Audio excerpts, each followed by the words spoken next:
Welcome to PFD, always ready. Your chance to hear about the folks from the Papillion Fire Department. Joining us today, a couple of guys that do double duty joining us here. Michael Bolton and Ryan Savage, two guys that are members of the National Guard that are back home now. First of all, thanks for your service and welcome home. Thank you.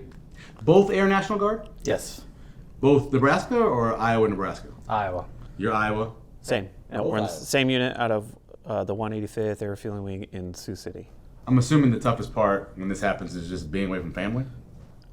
Pretty much, for the most part, yeah. It's a 6 to sometimes 7 month hiatus that you just pack up and leave and hope everything's there when you come back. Same thing for you?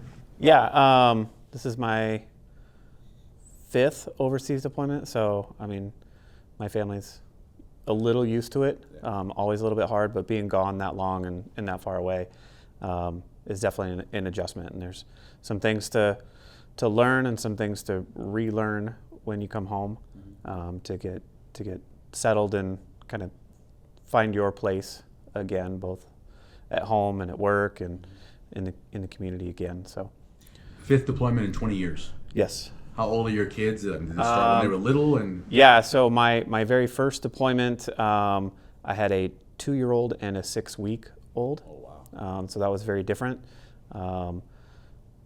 This last one, now they're, 15 and 17. So a very different perspective and some changes and some different things. But, with FaceTime and texting and everything else, like the ability to communicate back home is very different now, 20 years later, than it was when it was handwritten letters and one phone call a week and things like that. So the ability to communicate is helpful in staying in contact and being in the loop, I guess, and still being active and a part of, with the kids and home and all of that kind of stuff.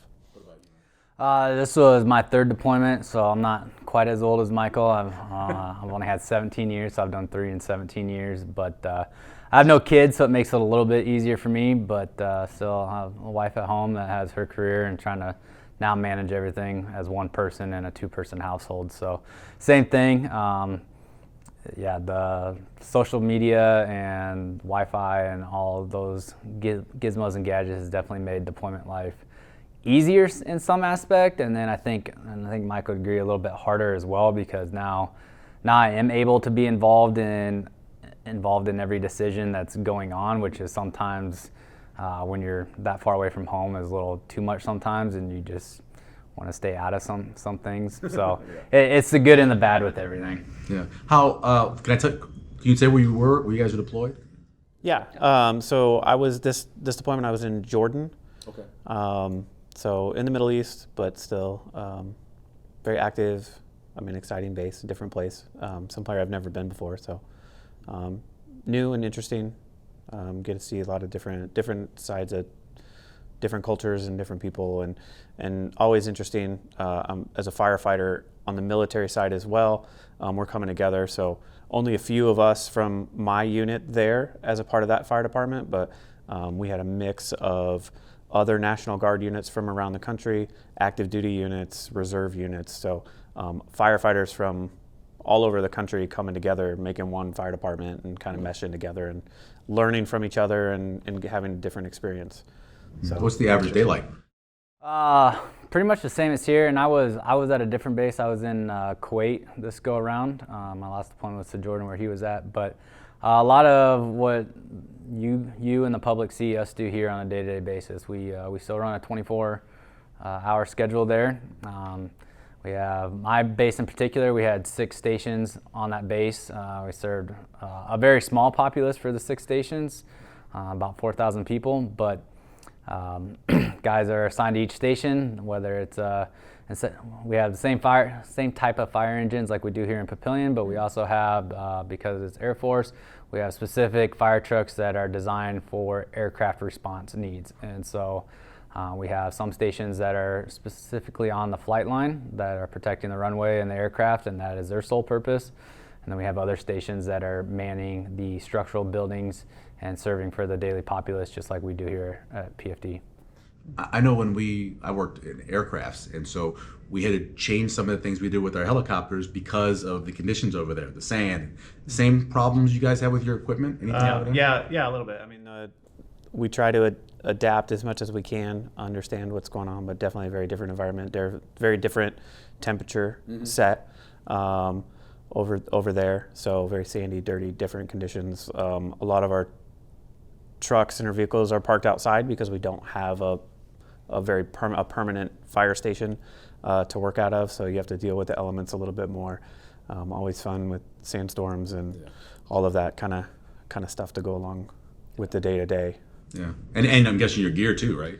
Yeah, so just like you said with the helicopters, I mean, one of our biggest issues is just as everything advances in technology, our trucks become more and more electronic heavily components, and those sitting outside, that fine sand gets in everything, and it causes havoc on the rigs because it shorts out circuit boards and things like that. And so it always seems like as soon as you have one truck that comes back in service, another one's going out of service for repairs and things like that. And then the dust is over your gear all the time. It doesn't matter if you keep it in a compartment or keep it in the rig or in your locker. It's always covered in dust, it seems. You mentioned the amount of times you've gone on deployment. How easy is it to fall back into being This here? time was a little bit different for me. Previous deployments earlier in my career, as just strictly a firefighter, sitting on a truck and kind of doing that part of the job. This last deployment, I was actually in a fire prevention role. So different than what I do here every day as a firefighter paramedic. So I was on a everyday shift working in the office, doing the fire prevention work. So a lot of what like our fire inspector Nick Gunya does every single day, a lot of what Mr. Thornburg does in the fire marshal's office every single day. So that was very different. So going from a 10-hour day, Monday through Saturday, to coming back and now being on a 24-hour shift was a little more of an adjustment than some of my previous deployments. But it's kind of like riding a bike. Sure. You get back into it, and so a couple shifts and we're right back where we used to be. And I've got a good crew and a good group of guys, so it's been easy. It's been pretty good transition. Mine have been honestly pretty easy. So I mean, all three of my deployments, I've always been from just a basic firefighter up to this one. I was a house captain again, and so it's the same. Like I said, here it's a 24-hour shift on and off, and so it keeps the same routine as we do here. You come home, get a few weeks off to reacclimate yourself to being back home and seeing friends and family, and then it is really nice to get back to work and then just get back into a schedule that's normal. I enjoy this schedule, having the normalcy. Like Michael said, working with the crew, we do have a really good crew here. And then I know my wife appreciates it. Like, she has her schedule, she's been used to it. She loves that I'm home, but she has her schedule, and with that shift work life, like, she has her days that she just wants to do her things and her days where she wants to do us things. So it's good to get back to that. Why the National Guard? Why did you first decide to do that? I have a family connection to the Sioux City Guard. My brother's in the unit. I have a brother-in-law in the unit.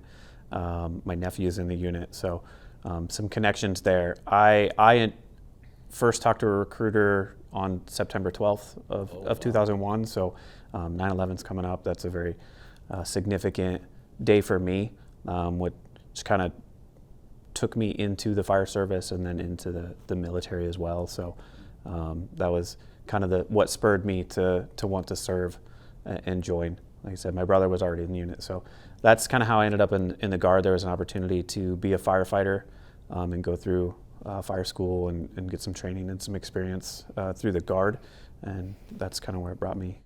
For me, a little bit different. I was typical 17-year-old trying to figure out what I'm going to do after I graduate, looking to go to college, and I knew I had to figure out a way to pay for it. So I initially tried joining the Army Guard. At 17, I had the recruiters over, signed the paperwork as far as I could, needed mom and dad's signature.